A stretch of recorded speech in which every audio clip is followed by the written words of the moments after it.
Let me make a comment too about time value of money. Make sure that we understand that, because what he was saying is when you can, a lot of people want to act like they're on HGTV and they want awesome before and after pictures and they want to show off to their friends. I am just as happy to come in here, and if it's pretty good, if I can get away with painting the cabinets, leaving the counters, leaving the tile floors, maybe some new carpet because the old carpet was ratty. I mean, something I can get done in like 2 weeks.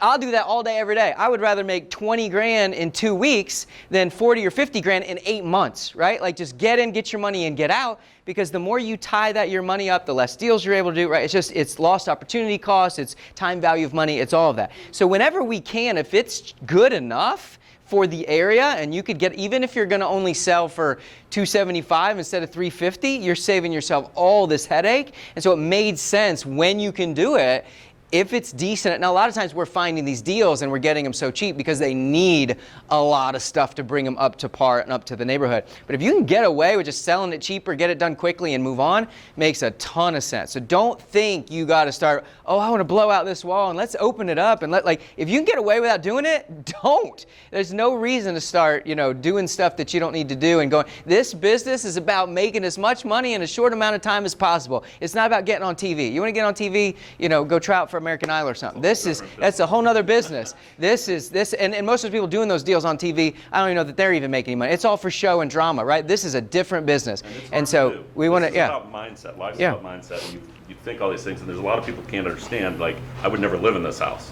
That's not, the buyer doesn't care. Yeah. The buyer is loving this house. They're willing to put this much money in, even with the floor not being your right color or the right wood or the right handle. So it's all relative, right? It's a comparison game. Live-in eyes, don't look at it with TV eyes. Look at it. What your plan, your budget needs to be, and build it to that. And those comps, if those comps have old windows, leave the old windows. It's the reason why we say, go off the comps, because what happens is this is going to be a comparison game. Think of it in the name of, in the mindset of a buyer. They got a $350,000 approval letter from their lender. We're going to go around Gulf Breeze because that's where we want to live. That's where our family is. We're going to go look at every house in Gulf Breeze that's $350,000.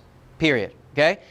Start walking around. What's available right now for $350? What does yours have versus what theirs has? Even if yours isn't the way you want it. Even if the master, so there's even in East Hill, there's tiny little bedrooms with tiny little closets, and yet every other house is sold for $500,000 with tiny little bedrooms, and because people there don't care about the bedroom size and the closets, they care about being in East Hill. And so you got to find what else are they looking at in this area, and if they're okay with it, you should be okay with it. So that's why the comps are so important. It says they're just going to get their $350 approval letter and look at everything in this area for $350. If yours is the nicest one, yours is the one getting bought.